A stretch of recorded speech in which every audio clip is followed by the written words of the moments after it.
Hello दोस्तों, स्वागत है आपका अपने चैनल जी के विद बड़वाल में।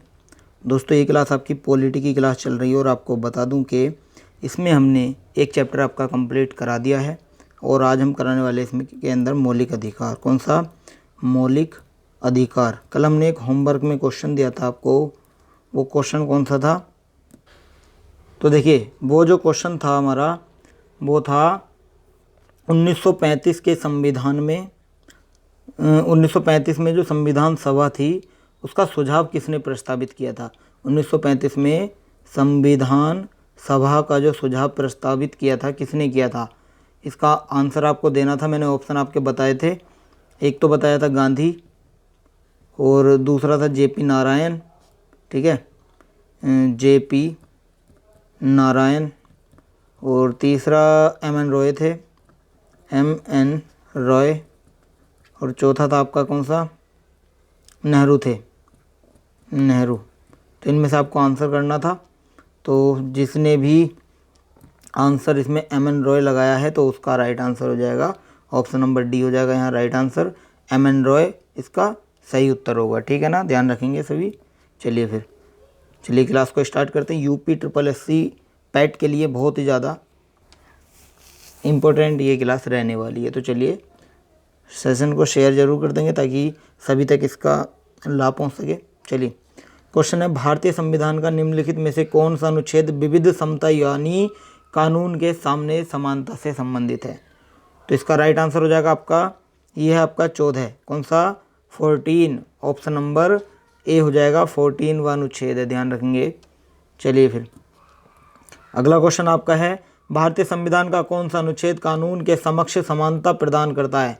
कौन सा अनुच्छेद करता है? वो है आपका 14वां अनुच्छेद यानी 14। अनुच्छेद 14 जो है आपका समता या समानता से संबंधित है, ठीक है ना?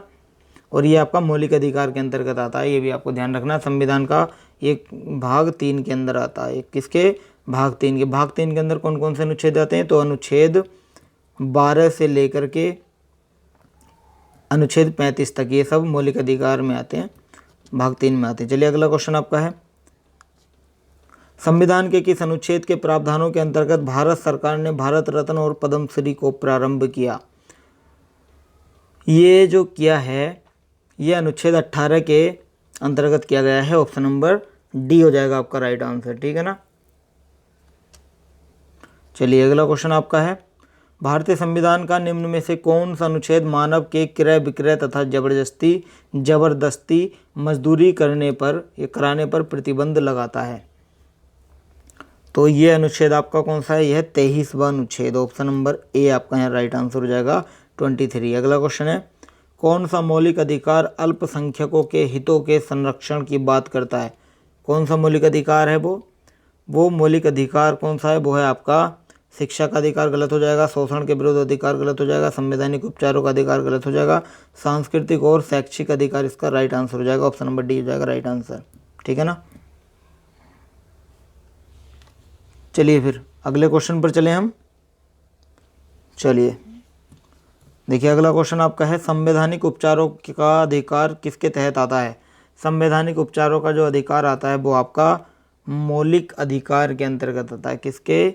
मौलिक अधिकार के। ऑप्शन नंबर ए आपका राइट आंसर हो जाएगा। मौलिक अधिकार इसका सही उत्तर होगा, ठीक है ना? मौलिक अधिकार के अंतर्गत आता है क्या? संवैधानिक उपचार का अधिकार।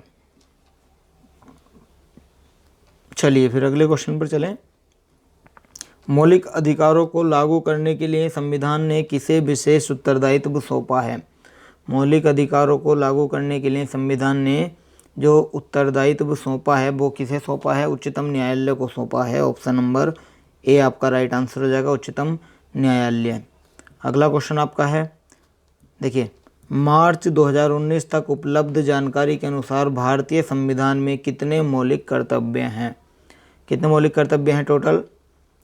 तो ये हैं आपके 11। ऑप्शन नंबर डी आपका राइट आंसर हो जाएगा, यहाँ 11 मौलिक कर्तव्य हैं। चलिए अगला क्वेश्चन आपका है, भारतीय संविधान में कितने मूल कर्तव्य दिए गए हैं? भारतीय संविधान में कितने हैं? 8 हैं क्या? 9 हैं? 10 हैं? 11 हैं? कितने हैं? इसका राइट आंसर हो जाएगा आपका ऑप्शन नंबर डी, 11 हैं टोटल। ऑप्शन नंबर डी इसका राइट आंसर हो जाएगा। अगला क्वेश्चन आपका है, मौलिक कर्तव्यों से संबंधित अनुच्छेद 51A को संविधान में किसके द्वारा शामिल किया गया था? ये शामिल हुआ था 42वें संविधान संशोधन के द्वारा। ऑप्शन नंबर ए हो जाएगा राइट आंसर। 42वां संशोधन अधिनियम के द्वारा हुआ था, ध्यान रखेंगे सभी। अगला क्वेश्चन है, निम्न में से किस एक की संस्तुति के आधार पर मूल कर्तव्यों से संबंधित प्रावधानों को भारत के संविधान में जोड़ा गया? तो किस समिति किस में है ये, यानी कि किस समिति के आधार पर? ये आपका है स्वर्ण सिंह समिति के आधार पर। ऑप्शन नंबर बी हो जाएगा राइट आंसर। अगला क्वेश्चन आपका है, निम्नलिखित में से कौन सी समिति ने मूल कर्तव्यों को संविधान में सम्मिलित करने का सुझाव दिया? संविधान में सम्मिलित करने का सुझाव दिया था किस समिति ने? इसका राइट आंसर हो जाएगा आपका स्वर्ण सिंह समिति। ऑप्शन नंबर बी आपका करेक्ट आंसर हो जाएगा। अगला क्वेश्चन है, 42वें संविधान संशोधन के माध्यम से भारतीय संविधान में कितने मौलिक कर्तव्य सम्मिलित थे? तो ये टोटल थे कितने? 10। ऑप्शन नंबर सी हो जाएगा राइट आंसर। 10 मौलिक कर्तव्य सम्मिलित थे।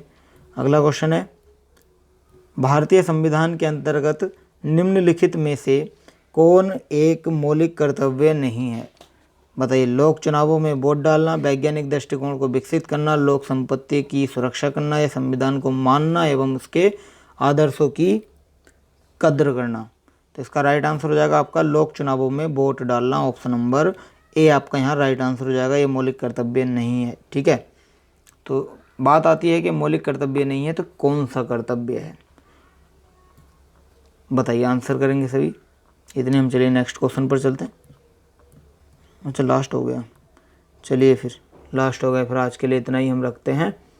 अगर आपको चलिए इसके बारे में आप हमें कमेंट करके बताइएगा, ठीक है, कि लोक चुनावों में वोट डालना आपका मौलिक कर्तव्य नहीं है तो ये किसके अंतर्गत आता है, क्या है? चलिए आंसर करेंगे कमेंट में। चलिए फिर आज के लिए हम इतना ही रखते हैं।